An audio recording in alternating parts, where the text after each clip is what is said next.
Good evening, everyone, and welcome once again to the Legal Score, Prim and Proper Sports, whatever you guys want to call it today. It's March 25th, 2026, and I have the amazing honor to have a special guest on tonight. But before I introduce him, let me thank Brian B.A. Strilla, the production team, including Pink Fanfur for the promos, the musical introductions. And let me thank you, all of my new YouTube subscribers. Thank you so much. I've gone up over 100 in the last 30 days. Thank you so much. And for my socials, everyone watching, please share the live stream. This is going to be a treat you do not want to miss.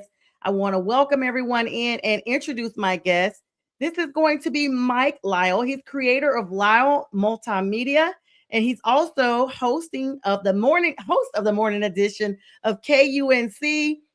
He has a team in March Madness that we'll be talking about here shortly. And I have had the distinct honor of actually chatting with him for a while, but it's our first time actually having to sit down. Ladies and gentlemen, welcome in my guest tonight, Mike Lyle. Mike, good evening. How are you tonight? Good evening, Sonja. Thanks for having me on. Doing great. How are you doing on this hump day, as we call it, Wednesday? Yes, definitely hump day. It's so glad to have you in. As we talked before we went live here, did not realize there was a time differential. You are in the Denver, Colorado neck of the woods there. How's the weather today? The weather has been funny you mentioned that, Sonja. The weather has been great to me, but it has been unseasonably warm out here. I mean, it was up to 90 today. It's Oh, Yeah, it's March 25th. In fact, the last several weeks out here, we have been in this spell of warm weather when it should be like an average high of 45, 50 degrees. But I think summer came a little earlier than usual around here. And I think the natives in this part of the country are wondering, why are we in 90-degree weather on March 25th when we should be in like 50s, 60s right now? It's March, not June. it's really weird because today here in Atlanta it's in the 60s. 3 days ago it was almost 90 and we were breaking records. I don't And get I it.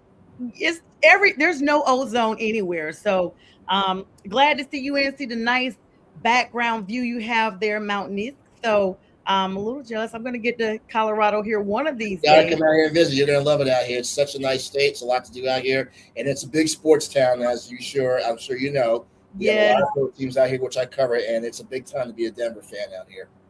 absolutely. And so tell us a little bit about that, Mike. Tell us a little bit about how that, the whole Denver thing, you being out there, and how that works, because right now there's a small lull in the sports as far as NFL. I know they have the Broncos out there, but you do a lot of coverage on KUNC there. Yes, we have now seven professional teams here in Colorado. In fact, the seventh team is the women's soccer team, the NWSL. Their franchise. We have an expansion team here. They started their season a week ago. They have their home opener out here on Saturday, the Denver Summit FC. So we have professional soccer out here. In addition to the Broncos, of course, this is Broncos country. The Broncos rule the state no matter what team you root for. That's always going to be first and foremost. We have the Avalanche for the NHL, the best team in hockey right now. The Denver Nuggets for the NBA. They won the championship a few years ago. They're trying to get back there this year. We also have Major League Baseball, which is starting this week, the Rockies. Um, I love covering the Rockies, but the Rockies are the Rockies. Let's just say they're not really a Mhm. contender right now, but it is a sport. It's pro baseball. It's a team out here. We also have Major League Soccer, the Colorado Rapids. They started their season recently, so I cover them. And then we also have lacrosse. We have an indoor lacrosse team, which I've been covering this year too, called the Colorado Mammoth, and they just made the postseason last week. So, yeah, I'm staying pretty busy out here covering all these teams. And of course, we have the college teams. I covered the University of Colorado. Coach Prime, Deion Sanders' coach is there. Yeah. I cover him too. This will be my fourth year covering him and his team, and a bunch of other schools around here that I also cover. So, this is a really big sports state and city. And if you're a sports fan, you'll love it here. Win or lose, you at least have somebody or something to cheer for here. Unless you're a Carolina Panther fan like me that's still sulking over that Denver win here 10 years ago. Yeah, But and the Super Bowl too. You know that was the last time they won it in out there in Santa Clara. I know. yes. But you're right. It is so much to do out there. And who would have thought that? And how interesting is it that you actually cover the Buffaloes as well? What is one of your highlights of actually covering that team? And did you start covering them once Coach Prime came aboard, or were you already there? Funny you mentioned that because a month after I started here at KUNC, Sonja, a month after I got here, Coach Prime was being rumored to have taken the job here at the University of Colorado. So when the word started to pick up steam after they played in the Celebration Bowl when he was at Jackson State, word was starting to pick up that he was going to accept the offer to coach here at Colorado. So I immediately asked my news director, "Hey, we have a scoop. I think Coach Prime, Deion Sanders, is going to take the job here at Colorado. Please let me go to the press conference." So once they approved that, which they did without hesitation, the same night, it was a Saturday night, I will never forget, the Saturday night after your game, I reached out to the sports information director at Colorado. I asked him, I said, "Listen, I know there's a scoop. I hear that Deion Sanders is going to be hired as your next head coach. I would like to come and cover the press conference." And Sonja, within 5 minutes after I sent that email, I got a quick response from saying, "Sure, come. But here's what you do." So that was the highlight. That's been one of my highlights as I moved out here, was that I was one of the very first people on the scene for his introduction press conference here. And let me tell you, I should have done a before and after picture. When I got there, there was nobody there but me. But when the thing started, you could barely move in the room that he was at. It was My goodness.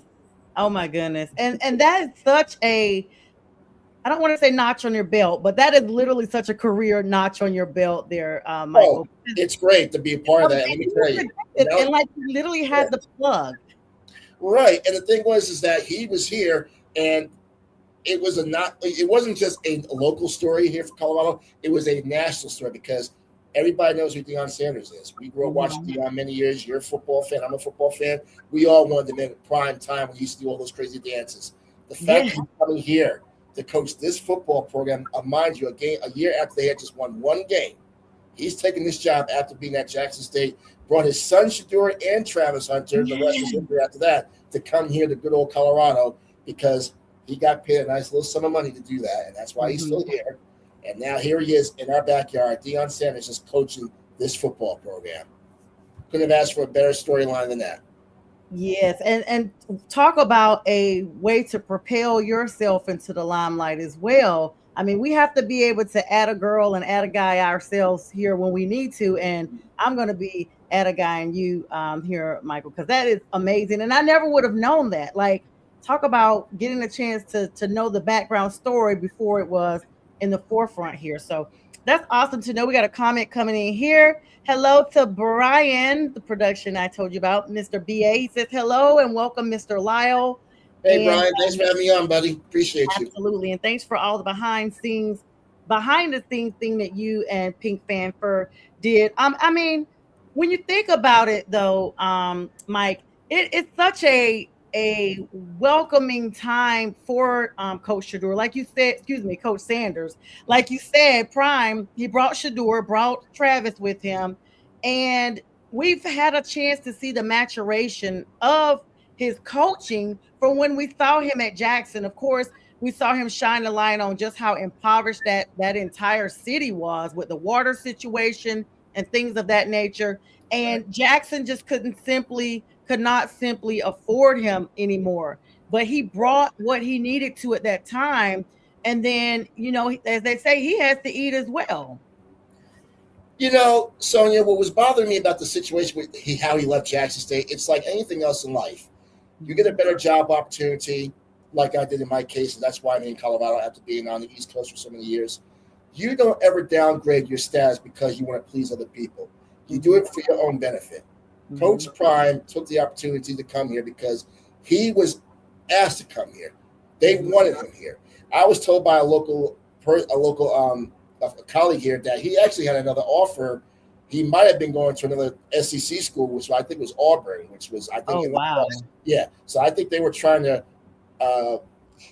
get him to come to Auburn because they had a job opening as well for the coaching staff. But Colorado rolled out the red carpet for Deion Sanders, and that's why he came here. They wanted him here. They gave him everything that he wanted. They told him, "We'll give you this when you come here." And that's just how things are in life. When somebody really wants you and values you and they really admire you and see what you bring to the table, they will pursue you. Absolutely. Colorado pursued this man. That's why he came here. And yes, he did all he could do while he was at Jackson State. Put the program on the map, gave him national exposure, took him to a couple of bowl games. He did what he could do there, and it was time to move on to bigger and greener pastures. What was getting me upset was that some of the folks at Jackson State were kind of getting on his case about that. I'm like, well, if you had a better opportunity to make more money and get a better job, would you have turned it down too? If you're Coach Prime? I don't think you would. Right. You wouldn't. And we've seen in the NFL the influence that he has had and continues to have as the organization matures, as now we see Shador getting the starting role with Cleveland. I do want to talk about that for a little bit, That's but the Pro Bowl, by the way. absolutely. And so we'll get to that in a little bit here. Or I guess you know what? We could go ahead and probably talk about that now, Mike, because we'll come back to the March Madness and things like that, because we kind of segue into some NFL there.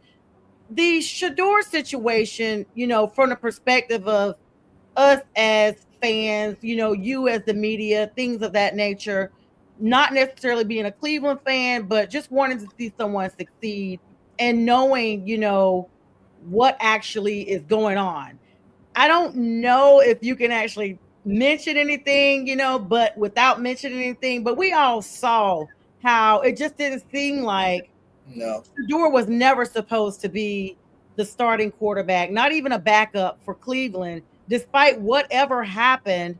And once Kevin Stefanski was, kind of started to fizzle out and they knew they were going to pretty much part ways with him, they actually made the room for Shador because things were happening. And as we all like to say, God aligns things, the universe aligns things.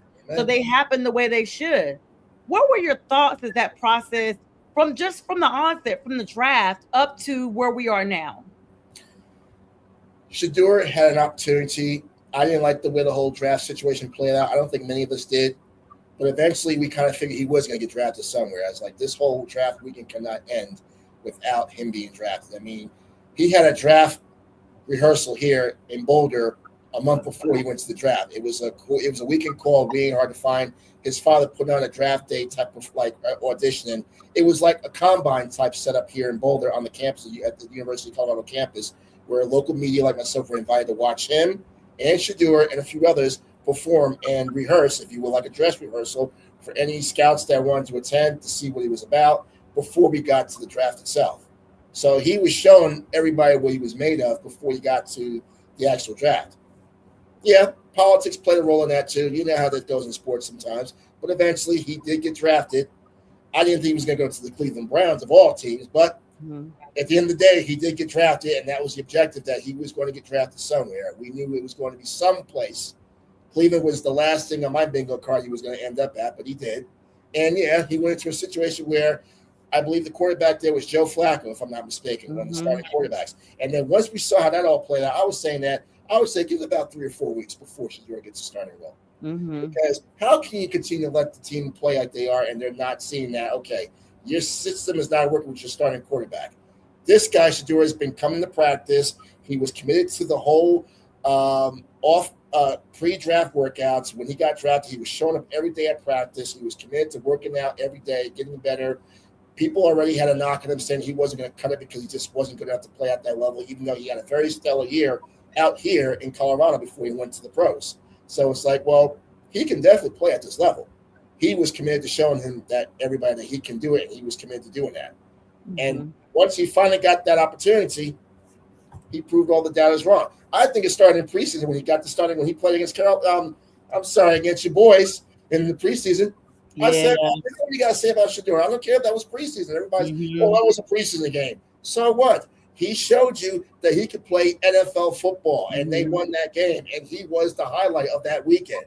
Shador Sanders lit them up, and he was responsible for if not all of their points, because he led those drives where they converted each time he was at the helm.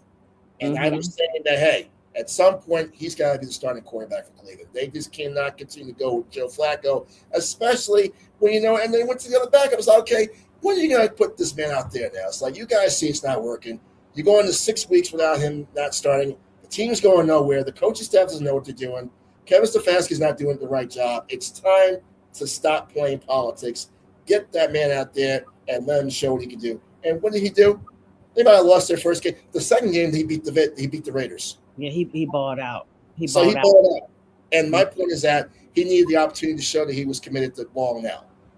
And you can say that all the chips fell his way, but I'm sure there's a lot of other NFL players that would have loved to have been in his position this past season. And he got to the Pro Bowl. He did. He did. Like how ironic. And the thing is, so two things. Pink Fanfare comes on and says hello and welcomes you. You know, Pink, Hey, my Pink. Talk to nice Pink all the promo time. What's up, Pink? Absolutely. But you pointed out two things though, Mike, that I'm thinking about. Number one, um, everyone for Cleveland, and let's be clear, Joe Flacco has been that quarterback that has been called up a couple of times to come back from home to help teams get where they need to be. In fact, he was quoted as saying he was, PO'd as of late, that he wasn't given an opportunity to get back into the game, that no team has been calling him as of yet. But the situation with Shador, and they did that was the most highly watched preseason game, the Carolina versus Cleveland game. That was according Yes. to the stats. Everyone was looking forward to Shador's actual NFL introduction. No one cares about it being preseason. We were wanting to see him on an NFL field, and we did, and he earned it. And even during the time that he actually played his first official game, he's the first rookie in Cleveland history to get a start and win a game and hit the stats that he did during that game. So, I do feel like how you said though, there's some get back to that. Of course, there's rumors swirling. I can't really confirm them because I've been chasing them down. It's like a rabbit hole. If there was some correlation between ownership with the Browns family and an incident that happened with Prime back in the day when he was playing Yeah, baseball. that's what I heard too. There was a lot of Yeah. politics about that, and that's probably why a lot of that was saying that was the reason why his draft status went down to the fifth round because of the Mhm. politics that went on behind the scenes. And they were saying that there was someone saying that Shador's interviews were not that great. He was kind of Mhm. flexing a little bit, and it was probably rubbing people the wrong way. And they were saying maybe his father was too involved in this process, but who would not want to see their father being part of their son's success right now? I mean, he again, I've had the privilege of covering Shador when he was out here for all 3 years. One of my Mhm. favorite players. I'm a big Shador Sanders fan. If there's any fan a fan of in the NFL, it's Shador Sanders because since he came out here, I have been a big fan of him from he came here to where he's at now. I've been rooting for him all the way to be successful because he deserves it. And he's young, but he still learned from his mistakes and he got better at them. And he's like I said, when he got drafted, he was already nose to grindstone with Cleveland. He was ready to go. He committed to himself. He worked out. He went to practice. He showed that he wants to be a part of this organization. And that's why all the good fortune is coming his way because he paid his dues. He paid his dues. People can say what they want about him. Well, he got this and all this happened, all that. Okay, but guess what, though? Stats don't lie. He earned that. He was out there when it happened. And whether you want to believe it or not, he had the right to be there. And if that was the case, then why is he there then? Why is Right. he? I will be honest though. I mean, I'm a fan now. I kind of was indifferent to begin with because I just was a little torn. You don't know what's real and what's not real anymore in this age with AI. And so I was seeing videos where, he was going to meetings and not taking ownership for, some of the losses they had. He was just basically, not really saying I or anything. He was just saying, basically the issues that were going on. And then there was another clip where he was basically like, I don't have to do this, that, or the third because do you know whose son I am? And then even during the draft itself, now this I know was not AI because I watched it. Every time after the first round, it became very apparent. Dion, Coach Prime, was live like during the whole thing, and instead of just not like a be quiet, hush up, because that's what you're supposed to do, but instead of kind of just letting it see how it played out, he was starting to antagonize the draft process because he was just like, oh, we know what this is. We know, like every time a team passed on him, he was like, we know what this is, or this is nothing but the devil. And it was kind of antagonistic because in my mind, I'm like, okay, if a team was about to grab him, now they're like, wait a minute, this is what we don't want. We do want Shador, but we don't want the prime effect because the prime effect is too big for a rookie coming in. Dion worked hard, he earned that. He earned the respect that he has. Of course, as a parent, you want to transfer a lot of that to your children. But even when Shador was in at Colorado and he was, tweeting and things like that about his merch during halftime, and Tom Brady had to even say, hey, dude, you need to be looking at your playbook. You don't need to be out here trying to sell merch and things like that, because he too was, too big for the moment. And so I'm glad it worked out. I'm glad Shador is the starting quarterback. He definitely was and is an example of I told you so. Yes, And he so, is. yeah. And to move Kevin Stefanski to the Atlanta Falcons, who had one less win than he had in Cleveland, is astounding.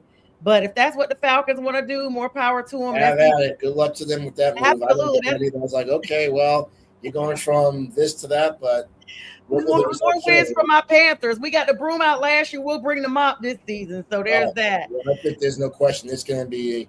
I expect that will be 2 wins for you guys right there against those boys. Yeah, we're definitely hoping so. So let's transition and definitely thank you so much for sharing that backstory. I'm always interested to know how things are. When people have the bird's eye view, and you actually have the bird's eye view and the whole view there. I'm in Colorado, so continue. Good luck to you there. Let's switch over to our big topic, March Madness. This is what we're here for, the crux of our show today. Yes. Structural and competitive evolution. Just a very big analysis as of now with March Madness. I mean, this is really big as we have a lot of teams, Michael, that have been eliminated, including Carolina, the Tar Heels, being eliminated after a 19-point comeback by VCU, the number 11 seed. And as a result, Coach Davis is fired as of yesterday as the Tar Heels head coach there after only, I think, 3 or 4 seasons. Yeah. Well, Carolina is like any other blue blood in college basketball, Sonja. You're getting paid a lot of money to win at those blue blood programs. Losing is never an option. I mean, you go to a high-profile institution like Carolina, you are expected to win, and you don't lose like the way they lost to VCU in that tournament. I mean, that's just unacceptable. And Carolina really had no reason to lose that game. They really should be in the Sweet 16 right now. But that's just the nature of the college sports business. If you're going to be coaching for a high-profile institution, then you're paying you a lot of money. That means you have one job: win and keep winning. Losing is just not going to cut it. That's like going to another blue blood like Kentucky or, they're gone now. I mean, these blue blood programs you hear about all the time, they're not even in the Sweet 16 this year. That's the thing with college sports, though. That's what they expect to do. Fans are very passionate with those institutions. They have a tradition of winning there. They don't tolerate losing.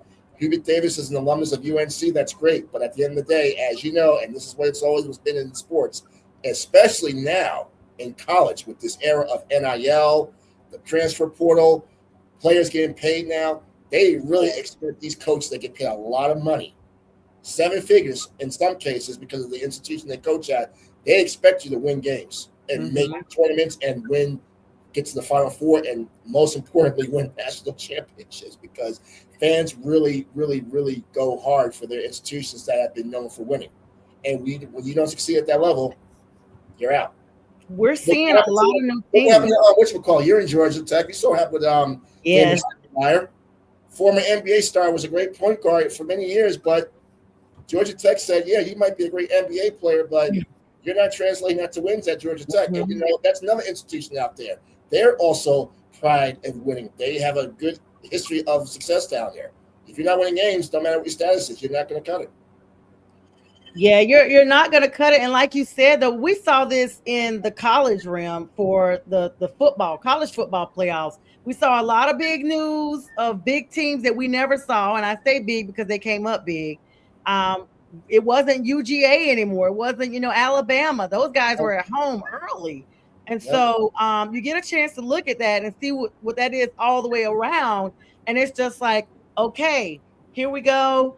And this is what we're doing. And so, and then there's been a lot of close calls. My team, Duke, I've been a Duke fan since I was a kid. They've had some close calls, but they've been able to still pull it out and get it done. Well, Sienna gave you all a scare last week, didn't they? Sienna gave you quite a scare. Let me tell you, Sienna, I was like, what is happening? What is happening?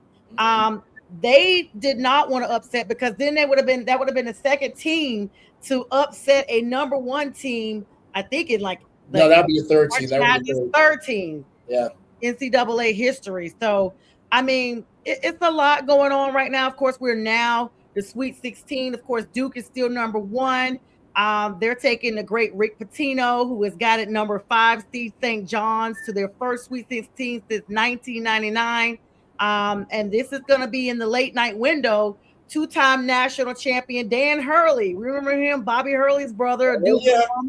put his Yep. number 2 UConn Huskies against number 3 Michigan State and the iconic Tom Izzo.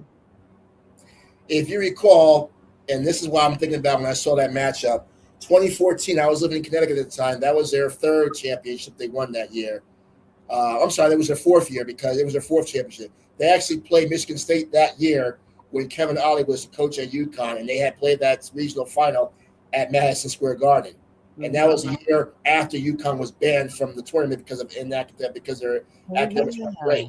The next year, they ran the table as a 7th seed. They played Michigan State and Tom Izzo at the Garden in Manhattan and beat them to get to the Final Four, and then eventually won the national championship. So I'm sure many UConn fans are thinking, deja vu perhaps this year.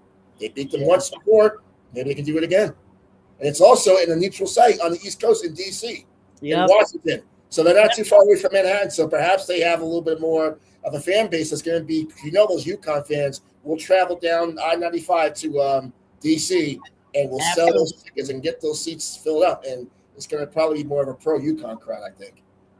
Yeah, absolutely. And that's what I think. And then you got to look at, I honestly have Duke winning it all. But, all it takes is one slip up and your entire bracket is bust. And so I have them, but I saw a couple of other professionals out there that had Arizona as one of the teams that they were thinking is going to still sneak in. But the number 8 matchup here, number 2 Purdue versus Texas.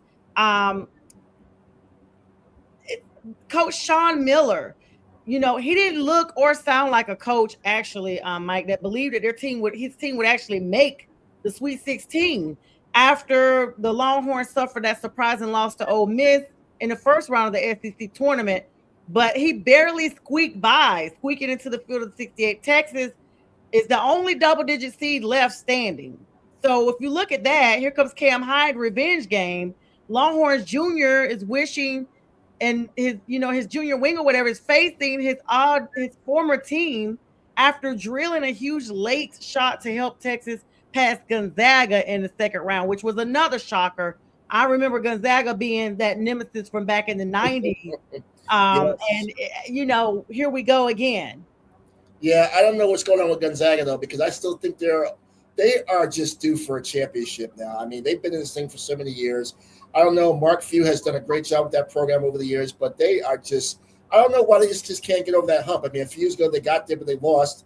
It's just like they're almost like they're a blue blood. They didn't start off as a blue blood. There's a documentary out there now about the program, by the way, if the shoe still fits. I don't know if you watched it yet. You should check it out. I've heard of it. I need to check it out. It's really good. It tells a story about how they became this mid-major that many still think they are, but in many eyes now, they are not a mid-major anymore. They are a blue blood because they've been in this thing for over 20-something years. So they're like becoming a regular, but for some reason, I just don't know why Mark Few and them just can't get over that hump. It's like they're like becoming another team that just gets there. They get maybe like to the round of 32, but they just can't get over that next level to get to the Final Four. It's like, okay, you get to Sweet 16, but then the run ends. So I don't know what's up with Gonzaga. But that Texas matchup with Purdue, I would be very careful if I'm Purdue because Purdue did just knock out the national champions. Mm-hmm. So I always look at it like this. The team that usually beats the national champion is probably going to go further. But Texas had a run through the first 4. They have not had a break in between. They had to travel. Factor in all of what they've had to go through these last couple of weeks. Teams that are like Texas are dangerous. Mm-hmm. That's why I think Texas probably has the upper hand here because they are still in game shape. They're playing with house money too, because I'm sure a lot of people are picking Purdue to win this Sweet 16 matchup this week because Texas might be gassed out by the time they take the floor. But I think that Texas is riding all kinds of momentum right now. And like I said, they started off in Dayton. They're here now in the Sweet 16. They could very well be in the Final Four by the time we get to next week. Absolutely. I just realized what time it is. We got a couple comments, but before we get to those, we have to do our due diligence here with commercials and an announcement, and we shall be right back.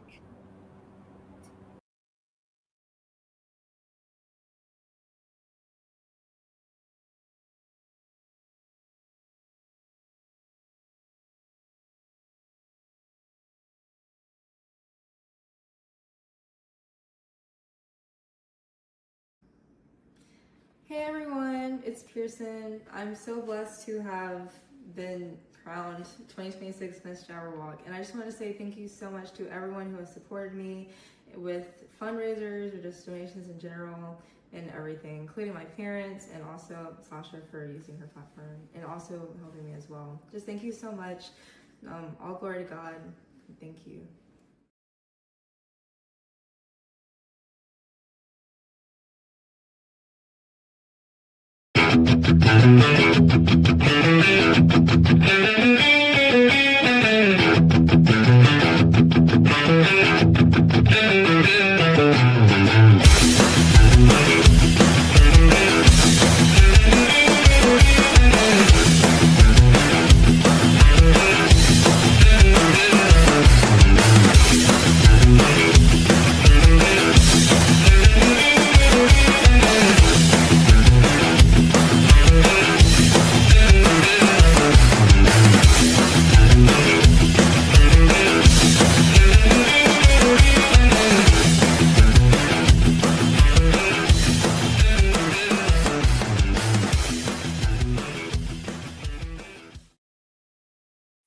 All right, and we are back. And again, congratulations to you, Pearson, for winning Miss Jabberwock for the High Point Alumni Association of Delta Sigma Theta Sorority Incorporated.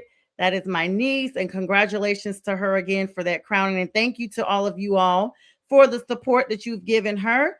And of course, you saw all the shows on the MPN McGrath Podcast Network. We are here 24/7, and it's without the cost of cable. So I'm rejoined with my guest tonight, Michael Lyle. And we were just talking March Madness. I agree with 100% of everything you said. We got some comments in here.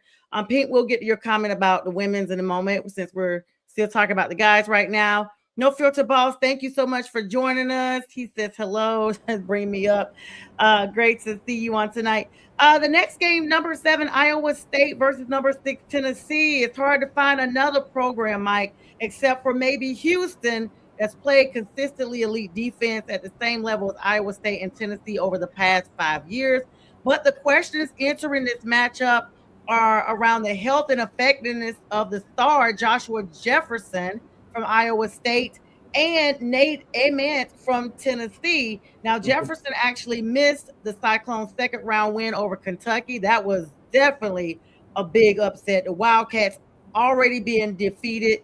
The meow snatched right out of them. And he went down with an ankle injury. And then Ament played in both Tennessee's first weekend games, but he was less effective as a player because of lingering leg injury that he's been suffering. But there's a chance this one could actually devolve into a defensive struggle. I agree. And with Jefferson coming back, I think that's going to be an advantage to Iowa State because, like you just said, he wasn't even in the Kentucky game and they didn't need him. Now he's going to be available for this game. That's an advantage for Iowa State. I think that's the. I mean, I think advantage for Iowa State for this one. Tennessee's going to put up a good fight because they've gotten there too, and I think they too are due for a long run. But I just think that now with Iowa State and now with a healthy Jefferson back in the lineup, that's going to spell problems for Tennessee. Absolutely, I agree. All right, the number 6 game, Michigan versus Alabama. Now, before we get into that, Alabama has this drama already going on. They had this, this player we talked about, Mr. Williams, I believe is his name. We talked about him last week. All these pounds of marijuana found in his dorm room. He's been removed from the team, removed from the campus. One of their biggest leaders on this team. But Alabama still is finding a way to hang in there. I'm not sure if they can do it tonight with this matchup here, because there's a recipe for taking out Michigan, Alabama 3-point heavy style. And it may be this game, of course, coming up Friday. I'm saying tonight. I'm thinking it's Friday. My bad. It's Wednesday. Have a Friday show. I'm already ready for the weekend, Michael. But it was Wisconsin both times. Only twice this season has Michigan's opponent made 15 or more 3-pointers. And both times it was Wisconsin. And the Wolverines went 1-1 of those games with a combined point differential of 0. Now, Wisconsin, of course, this team is ranked 4th nationally in made 3-pointers per game and 36.2% shooting. Alabama ranked 2nd at 12.8 per game on 36.1 shooting. So it's going to be even right down the middle there, Michael. But the Crimson Tide have made 15 plus threes on 10 occasions this season. And this is going to be an opportunity for them to see if they can, match up against the Wolverines and if they can splash a ton of threes, because this may be what the difference maker is in this game. But Michigan plays a lot of defense, though, and that's why that's why they're in this position now. Not only have they played a lot of defense, they've outscored the opposition. In fact, my alma mater, who they played in that first game for them was Howard. And even though we played them tough that first half, they came out the gate second half and started hitting shots all over the place. And it became a 4-point deficit. The 4-point lead became a 20-something point win.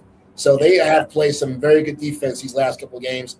Defense wins championships. Mm-hmm. I do believe Michigan has the upper hand because, Alabama can shoot threes all they want to, but if Michigan can guard that perimeter and keep them from not making too many shots, and they can convert on the other side of the basket too, I don't see why Michigan can't be in the Final Four.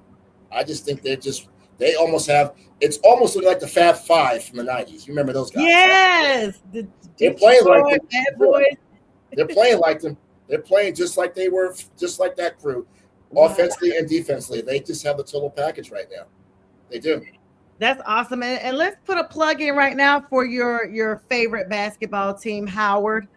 They came out the gates, and I actually was surprised to see them amongst the playoff contenders this year, Michael. I wasn't surprised because I've been following them. It's my alma mater, so I go to some of the games. I do manage to go back and forth to D.C. occasionally, go check out some games. And they were the best team in their conference all year long in the MEAC. I mean, they were the number one team. They were expected to win that conference and win the championship and get back to March Madness because they have arguably one of the better players in the nation in Bryce Harris, who is going to be a Hall of Famer one day for our university because he has really, really stepped up and brought this program back to prominence in Washington. I mean, 3 out of the last 4 years, and he has been one of the big reasons why they're there. And the interesting side of that story, Sonja, is that as good as he is, he could have easily gone into that transfer portal or maybe with NIL or somewhere else. But there was a story about this they mentioned during the games that he committed his entire career to Howard, a mid-major program in Washington. But the culture there, he was happy there, they embraced him there, and he turned out to be one of the best players in that conference and the best player in the program's history and bringing us 3 conference championships, getting us back to March Madness. And this year, they won their first ever tournament game in program history. They beat UMBC in the first 4. And he hit the big shot in that game to win it. So, no, this has been a banner year for Howard. And I was, as an alumni, I was so proud to see them doing this. And before they even got there, they were just a doormat in the league. They were never, ever one you could talk about. They were ever in the place. But here they are now, 3 out of the last 4. They're starting to become a regular. And that's what you want for these small schools that get into these tournaments. That brings a lot of revenue to their university, to the conference, not just the national exposure. So, and then they played Michigan, like I said, very tough. They were only down 4 at the half in that game against Michigan.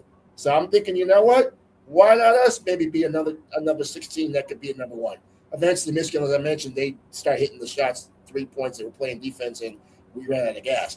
But to get to that point and to show that we can hang with those Power 5 schools, that's a testament to what they're building in terms of that culture in DC with my alma mater, and I just couldn't be more proud as an alum to see what they're doing. And I think you're gonna start seeing them as a regular, I think, in this tournament because they're just that good. That's absolutely amazing. I think with a little bit more conditioning, they will definitely be able to go the duration with these big league teams. And you're right. They looked like they were formidable the entire first half. And I almost feel as if it's just they ran out of gas. They gave everything they had in the first half, and they just didn't have it in the second half. And because this is their first appearance, to this stage at this point, they're not used to that level of playing right now, but they will be back. I have no doubt about that. And they have a very good coach, Kevin Blakeney, who actually played at Duke, and he has a really good connection to the Duke program. I mean, they show him at Duke all the time. Mike Krzyzewski gave him praise before the tournament, and he told him that they support each other. He said, "Coach, go out there and get that tournament win. get to March Madness, represent the Duke family too, and he's been doing just that. And we're happy that we have him here in Howard. And I think with him in charge, we're going to see some more championships. I think we're going to become a regular. I'm excited about it, as you can tell. I love that. And of course, Howard is the home for the D9, most of us anyway. And the Mecca, the real HU. I got to throw that out there. I got to just throw it out there. We're the real HU. We're the Mecca of all HBCUs. Yes. I got real HBCU. All right, moving on to number 4, Nebraska, still hanging in there against number 9, Iowa. Old Big Ten West football rivalry taking place here, Michael Stage, in college basketball. This is a plot twist no one saw coming. Nebraska is actually making its first ever Sweet 16 appearance, and Iowa is here for the first time since 1999. The rarity of this moment for both programs, combined with their neighborly dislike of each other, they are neck and neck right across the border there, makes it a must-watch game for high-intensity vibes as well. Maybe the Cinderella situation may not be just alive yet, but the next best thing is on display here amid these two runs from two programs with little hoops history, like for the title. They're just coming in. Well, Nebraska's story is interesting, Sonja, because last year, I'm not sure if you remember, there was another postseason tournament that they played in called the College Basketball Crown. It's held in Las Vegas. Wow. Nebraska won that last year. And what I say was interesting is about that is because they took that win from that tournament last year, that pay-for-play tournament in Vegas, and they took that and ran with that this year. And as a result of them getting that postseason experience last year, that's why they're in this position now. Mm-hmm. So those second-tier tournaments that these schools that you don't hear about often that make it and win them, that's like a springboard to get to March Madness and get into this big tournament here. And you never know what that would mean for them, and they can use that experience to move further. And I think that's why Nebraska, I would pick them to win because they are built. They got the experience playing in the postseason last year. They won a tournament. They won a championship. They're here now because of that experience. And I just think that I always watch for experience on these programs. Senior leadership and the fact that they've been in these positions, in these tournaments, and they have postseason experience. That's why, yeah, Nebraska's a football school, but they're becoming the basketball school now. And a win here would make that case even more stern that, yeah, this is now, and not just volleyball too, by the way, because Nebraska, they have a big volleyball following out here. It's really, I don't know if you've seen it on social media. I saw some stuff. Stadium. Yes. So football and volleyball are the big things at Nebraska, but a win this weekend will make them now a legit basketball school as well. Oh, wow. Yeah, that's definitely big. I mean, talk about the Corn Huskers. They are husking everybody. They are shucking and ducking and taking names. So congratulations to them advancing this far, and good luck to them. Number 2, UConn. We've seen these guys before versus Michigan State. Number 3, that's going to be a Friday game. Michael, we get a chance, like I was saying at the beginning, to see Dan Hurley versus Tom Izzo in the Sweet 16.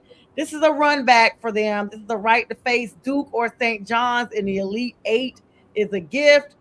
East Region is so good, though, Michael, that it's going to be regarded as an excellent Final Four. They're already putting it out there, both from a basketball perspective and from a storylines narratives perspective.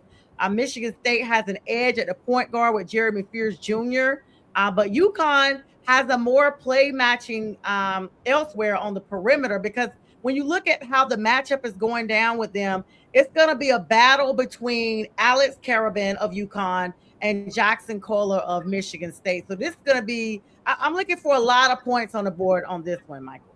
I am too, and I'm also looking forward to UConn, of course. I'm sure my bias from Connecticut. I do want UConn to win this game because I think they want that rematch, and I'm sure they're probably thinking that now as a storyline. UConn wants that rematch with St. John's because they lost the Big East Tournament Championship. They got blown out. They got whooped by St. John's in that Big East Championship game. Yeah. So I think UConn will want nothing more. Dan Hurley, especially knowing him, would want nothing more than to get another crack at those boys for the East Regional Final to go to the Final Four.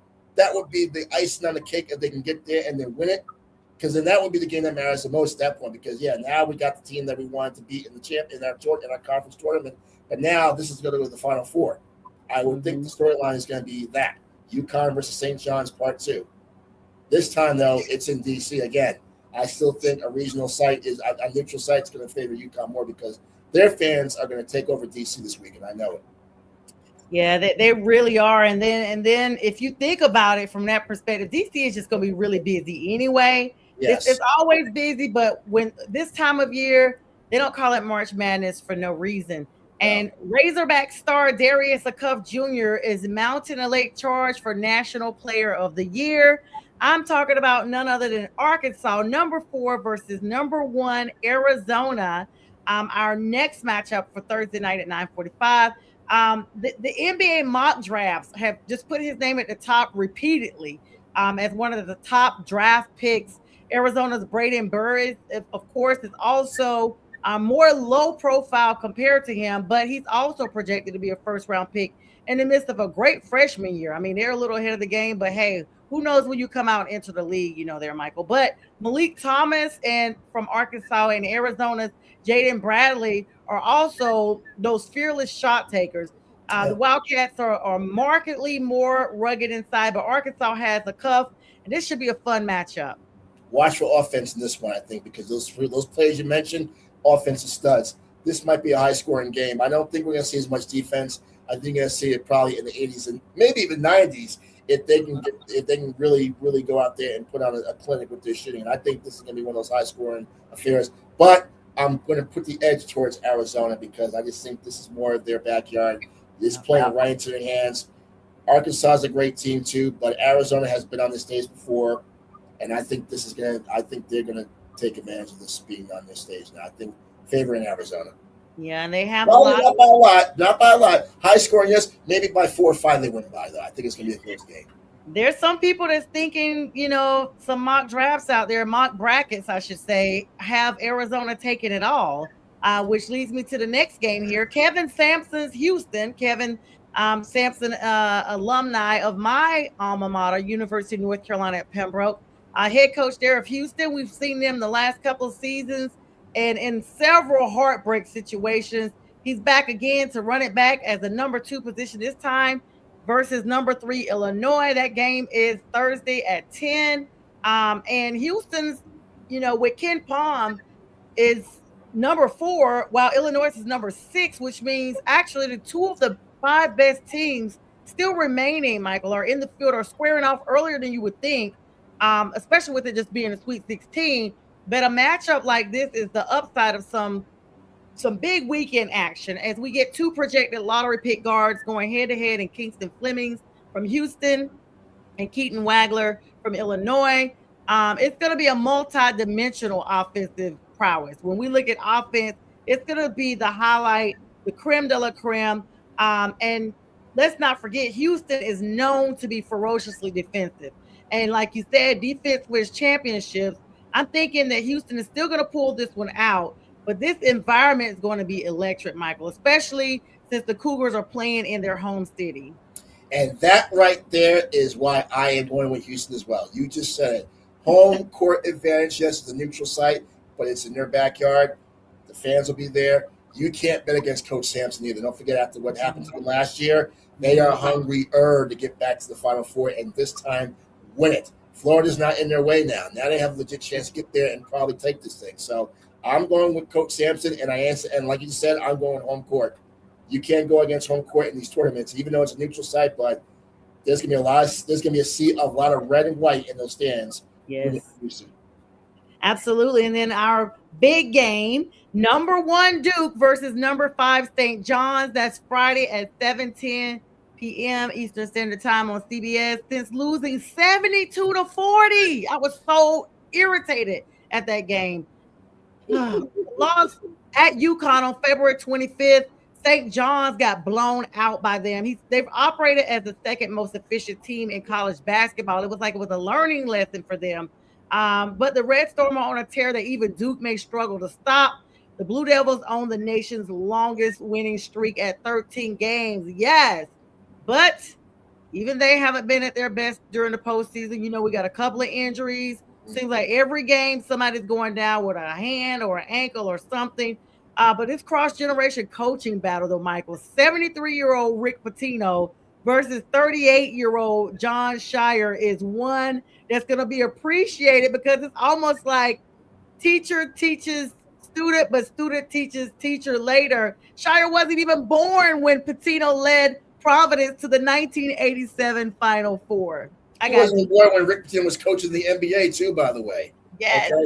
It's funny you mentioned. I was watching Blue Chips the other night when he was coaching. Yes. It's like how can you go against Rick Pitino and what he's done for college basketball? Yeah, he had the controversy at Louisville. What happened with that program and the scandal they were involved in, but he has been an institution for this sport. It's hard to bet against Rick Pitino.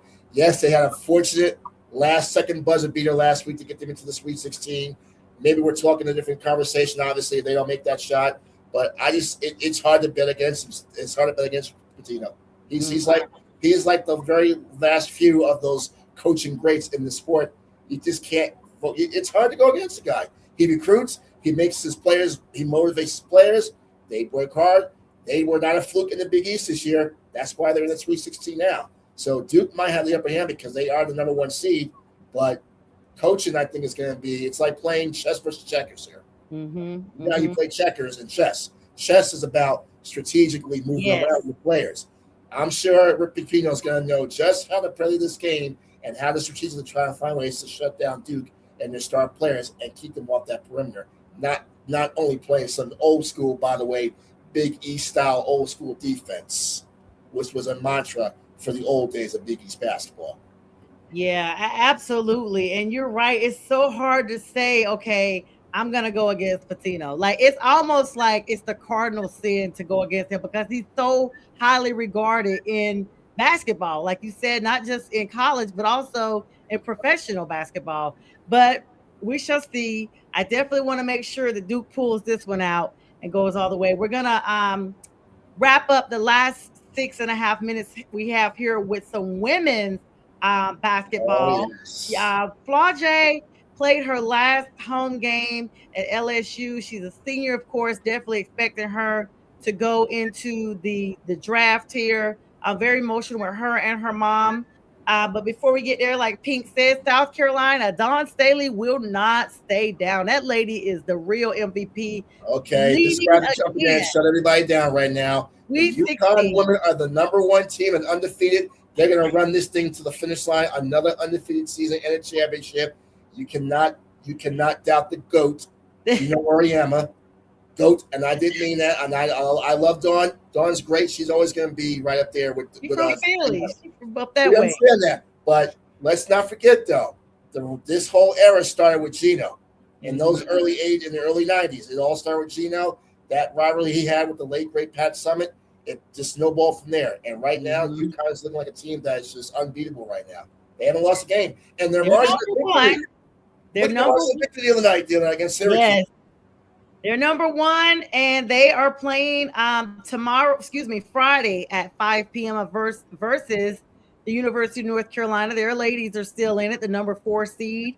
Then you got Notre Dame versus Vandy, the number 6 and number 2 seeds at 2:30 on that same day. And at 7:30, you got men versus UCLA, number 1 seed UCLA, the running Rebels, still getting it done. And then at 10 o'clock, the ladies of Duke, the Blue Devils, the Lady Blue Devils, are going to be playing Miss Flau'jae, number 2 and number 3 seeds at 10 o'clock on Friday. And that is the Sweet 16. And then continuing on Saturday, you got Louisville versus Michigan at 12:30, Oklahoma versus South Carolina at 5. And then you have the Wildcat ladies are still in it. University of Kentucky versus Texas at 3. And then UVA versus TCU. I'm still shocked TCU is still in here, Michael. At 7:30 on Saturday, Sweet 16. Throw out your brackets, though. I just said I think is going to win this thing. Just throw out your brackets. Those are all good games, but I think everybody wants to see a South Carolina UConn rematch. I think everybody wants to see that because of all the teams remaining in this field. I think those are the 2 teams that everybody's going to be keeping eyes on at this point because, you got one team chasing perfection again. On the other side, you got another teams in Coach Staley trying to get back there and maybe this time have her way with UConn and maybe topple Coach Oriema. But throw out your brackets. I'm calling it right now. UConn's going to go all the way. They're going to finish the season undefeated. They're going to have a 13th championship. 13 championship. Oh 13. 13 championships, Sonja. 13. They are unstoppable. They seem to be unstoppable. And I covered them when I was in Connecticut for many years. And not only tell you now, the 2015-2016 season to me was their last year. They ran it and they won it, and they were so dominant then. This year's team might be better than that team because they are probably, if not equally, probably better than that team, and they are just dominating the field. It got to the point where even the Syracuse coach the other night was complaining about being in their brackets. You hear about that? The coach from Syracuse was really upset after that loss to UConn, and she was really upset that they had to get picked to play in that bracket again. And then my attitude is, well, listen, I understand you're upset, coach, but you got to play your bracket. You can't get mad because you're playing UConn in your bracket. I mean, if that was the case, if say you beat UConn, would you have been making that argument then? I don't think so. You got to play your bracket. That's pretty big, but as I like to say, and this is the legal score, the verdict is still out on that one, but it's always good. Got to plug in some NBA scores real quick. The Atlanta Hawks getting it done, final overtime over those Detroit Pistons that everybody's been bragging about, saying they're number one in the East. Well, Atlanta just defeated them 130-129 in overtime. The Thunder and Celtics game is still going on. They have about a minute left in that game. There's an 8-point lead by the Celtics over the Thunder. Other games, OKC versus Boston is going on right now. Excuse me, that is the same game. My apologies. San Antonio versus Memphis. That's not even a game. That game is a wrap. It's 8 minutes left, but there's no way San Antonio loses to Memphis when they've already got like a 30-point win ahead of them. Washington versus UTA. Utah, that being 49-32, not even a big game. Houston right now, early in that game, the Rockets have not taken off against the Timberwolves. And then, of course, you have the Lakers game. They won over the Pacers today, 137-130. The Heat proved to burn out the Cleveland Cavaliers, 120-103. 157-137. Chicago goes down to Philadelphia. And then some other games coming on here in the next couple of minutes. Dallas versus Denver and Brooklyn versus Golden State, as well as Milwaukee versus Portland and Toronto versus the Clippers. Those are the West Coast games out there. Mike, tell everybody how to find you on the socials. I know we put your banner up earlier, but tell everybody where to find you, where to watch you, and all that good stuff as we get ready to conclude here. It's been an amazing time to have you on tonight. It's been a great time indeed. It has. Multimedia, Lyle Multimedia, same handle on Twitter. I still call it Twitter. I know it's called X, but it's on Twitter/X and Instagram, Lyle Multimedia. Just follow me on those two platforms. I'm there. You can follow me. I'll tweet back. I'll follow you back. That's where I'm at. Absolutely. And if you're in Colorado, or if you do have an app on your phone, you can listen to me every morning here on KUNC from 6 a.m. to 10 a.m. Mountain Time. So wherever time zone you're in, you might want to adjust that to the Mountain Time because I'm up early out here every morning doing my morning drive show 4 hours a day from 6 to 10. Michael Lyle, everybody. Michael, thank you so much for joining me. Know that you have an open invitation to sit on the podcast here with me any given time. It's so great that we could actually make this happen. And we'll just make sure we see you again soon. And everybody tune in round the clock, more shows coming up. And Friday night, I'll be back Friday night at 9 p.m. Friday with the fellas. And don't forget the movie review show with James and Brian that's also coming up on tomorrow's shows here 24/7 without the cost of cable. We wish everybody a great night. And again, Michael, thanks for joining me. You guys have a good night. My sister, thank you, Sonja. I appreciate it. Thank you. Peace out. Absolutely. Be blessed.